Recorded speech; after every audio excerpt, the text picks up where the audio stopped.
नमस्कार, good morning, सुप्रभात। मैं विकास कुमार कुशवाहा आप सभी का अपने यूट्यूब चैनल में बहुत बहुत स्वागत करता हूं। चलिए आइए कुछ ही मिनटों में लोग पिछले 24 घंटे का सभी क्षेत्रों को न्यूज जान लेते हैं। जी हाँ, समाचार की शुरुआत करते हैं सबसे पहले भारतीय राजनीति से। भारत के प्रधानमंत्री श्रीमान नरेंद्र मोदी आज राज्यसभा में राष्ट्रपति के धन्यवाद प्रस्ताव पे अपना जवाब दे सकते हैं। जी हाँ, लोकसभा में विपक्ष के बहुत ही ज्यादा प्रदर्शन करने की वजह से बिना प्रधानमंत्री के जवाब के ही पारित हो गया था। केंद्रीय मंत्री पीयूष गोयल ने भारत के सभी व्यक्तियों को यह सूचना दिया है कि भारत और यूएसए ट्रेड डील में कृषि हितों को भी रक्षा की गई है।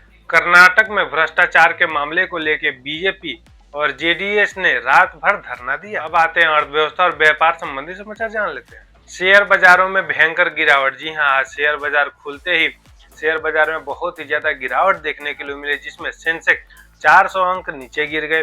हालांकि यह गिरावट अधिकतर आईटी सेक्टर में बिकवाली के कारण देखा गया है, जिसका कारण वैश्विक स्तर पर एआई ऑटोमेशन टूल के आने से नौकरियों में संकट के तौर पे देखा जा रहा है। भारतीय रिजर्व बैंक की मॉनेटरी पॉलिसी कमेटी की बैठक शुरू हो गई है। हालांकि भारत के रिजर्व बैंक के गवर्नर 6 फरवरी को मॉनेटरी पॉलिसी के तहत ब्याज दरों की घोषणा करेंगे। भारत टैक्सी। जी हाँ, आज भारत के गृह मंत्री श्रीमान अमित शाह प्रथम सहकारी आधारित राइड हेल्डिंग भारत टैक्सी का शुभारंभ करेंगे। बातें खेल जगत संबंधी समाचार जान लेते हैं। जी हाँ, अंडर 19 भारत विश्व कप में भारत ने अफगानिस्तान को हरा के फाइनल में जगह बना ली।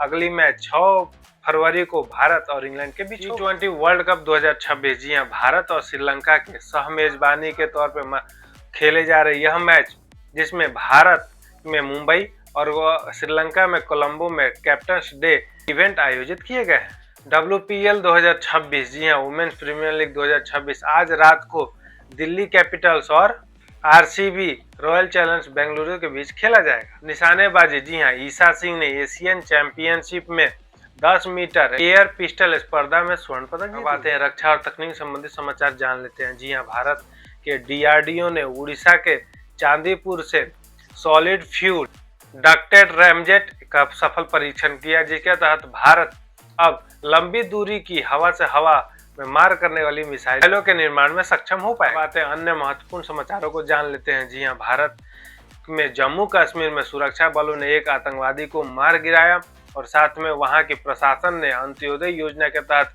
प्रत्येक जम्मू कश्मीरी को 200 यूनिट बिजली मुफ्त दिया। UN honour role. जी हाँ, भारत ने 2026 के लिए अपना वार्षिक शुल्क यूएन में समय से पहले ही जमा करा दिया, जिसके बाद भारत ऑनर रोल में शामिल हो चुका है। अब आते हैं अंतर्राष्ट्रीय समाचारों को जान लेते हैं। जी, अंतर्राष्ट्रीय समाचार में सबसे प्रमुख समाचार आ रही है अमेरिका और रूस के बीच अंतिम परमाणु ट्रीटी न्यू स्टार्ट का अंतिम समय 5 फरवरी को है, जिसके तहत अंतर्राष्ट्रीय समुदाय ने इसे खतरनाक क्षण बताया। यूक्रेन और रूस के बीच शांति वार्ता के लिए अबू धाबी में बातें हो रही हैं। अमेरिका और ईरान आपस में परमाणु समझौते के तहत वार्ता कर रही हैं। बीच में अमेरिका द्वारा ईरानी ड्रोन को मारने की खबरें भी सामने आ रही हैं। अब आते हैं अर्थव्यवस्था संबंधी समाचार जान लेते हैं। जी हाँ, सोने चांदी की कीमतों में भारी गिरावट देखने को मिली, जिसमें सोने की कीमतें $4800 प्रति औंस के करीब तैर रही हैं और साथ में चांदी के कीमतों में भारत में 8% तक की भारी गिरावट देखी गई। अब आते हैं हमारे पड़ोसी देश बांग्लादेश से संबंधित समाचार जान लेते हैं। जी हाँ,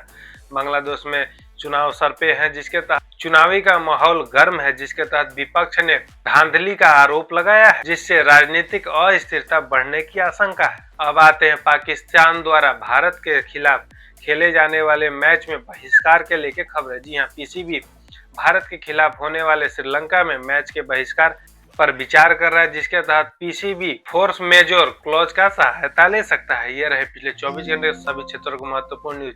आपसे मिलते हैं कल नए वीडियो में नए समाचारों के साथ। तब तक अपना ध्यान रखिए। नमस्कार, जय हिंद।